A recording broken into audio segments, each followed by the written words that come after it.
Côte d'Ivoire, Burkina Faso. Oui, faut pas savoir vous choquer. Regardez bien le titre. On voit bien Côte d'Ivoire et Burkina Faso. Oui, je vous ai dit que tout finira un jour. Tout finira un jour. Ces pays finiront un jour par s'entendre et continuer de travailler ensemble. Les deux États ont décidé de renforcer, comment on appelle, le transport ferroviaire, de renforcer leur économie sur ce volet-là. Sachant que depuis des années, oh là là, le premier train que nous avons tous connu depuis notre enfance, c'est le train qu'on prend à Djamé pour aller descendre, comme on appelle, à Ouagadougou ou bien à Trècheville, etc.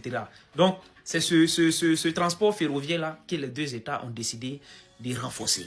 Et le capitaine Ibrahim Traoré a mis dans 3 nouveaux, comment on appelle les trains là, bon. Bref, vous connaissez, c'est bien sûr, il a mis dans 3 nouveaux. Voilà, le capitaine Ibrahim Traoré a mis dans 3 nouveaux. C'est sans crédit, hein, sans crédit pour le bonheur des deux peuples, Côte d'Ivoire, Burkina Faso. C'est pour le bonheur des deux pays. Franchement, il a mis dedans. Franchement, c'est incroyable. Chapeau, respect et considération. Et puis on continue, vive la Côte d'Ivoire, vive le Burkina Faso. C'est tout. Sitaraï poursuit la modernisation progressive de son parc roulant.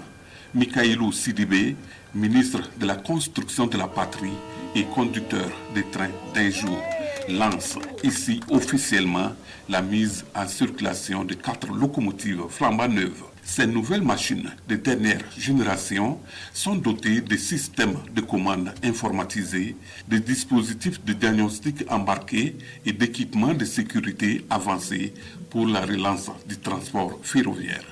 Selon le directeur général de Sitaraï et les partenaires de la société, ces locomotives d'une puissance d'environ 3000 chevaux pouvant transporter 1500 tonnes brutes répondent ainsi à la modernisation et à la pérennisation de l'outil ferroviaire au service des économies et des populations des deux pays frères, la Côte d'Ivoire et le Burkina Faso. Nous sommes le lien ombilical, comme le disait le ministre, entre les deux peuples. Et on veut rester ce lien-là qui permet de rapprocher la fraternité entre les deux peuples et de construire cette économie qui est l'une des premières en Afrique sous-régionale, d'avoir un chemin de fer qui fonctionne, qui, je vous dis, il fonctionne depuis 1904. C'est notre génération aujourd'hui qui est là. Ce dont pourra passer à d'autres générations. C'est un investissement stratégique, mais c'est un investissement qui répond aux besoins de la population, aux besoins des opérateurs économiques. Nous avons la chance d'avoir un actionnaire italo-suisse qui croit en l'Afrique, qui accompagne justement la croissance de nos pays. Et nous sommes là pour justement avancer et permettre la croissance de toute l'économie ivoirienne et burkinabé. Ce renforcement du parc roulant de Sitaraï était très attendu par les autorités burkinabées. Au dire du ministre Sidibé, cela va certainement contribuer à la dynamique de positionnement du rail comme levier de développement économique du pays. Le gouvernement est engagé à développer de façon générale les infrastructures de transport, les routes, mais aussi et surtout les rails. Suivant la vision, en tout cas éclairée du camarade président du Faso, nous sommes engagés à moderniser ces infrastructures ferroviaires-là, qui constituent une alternative, on va dire, fiable et crédible pour le transport de fret, le transport de masse.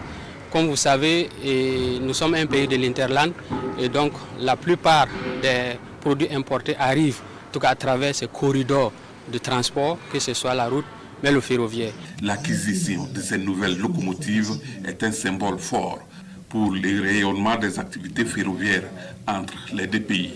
Pour les premiers responsables de Sitaraï, 260 wagons plateaux sont en cours d'acquisition avec la volonté des deux États de donner un nouveau souffle au secteur du transport ferroviaire.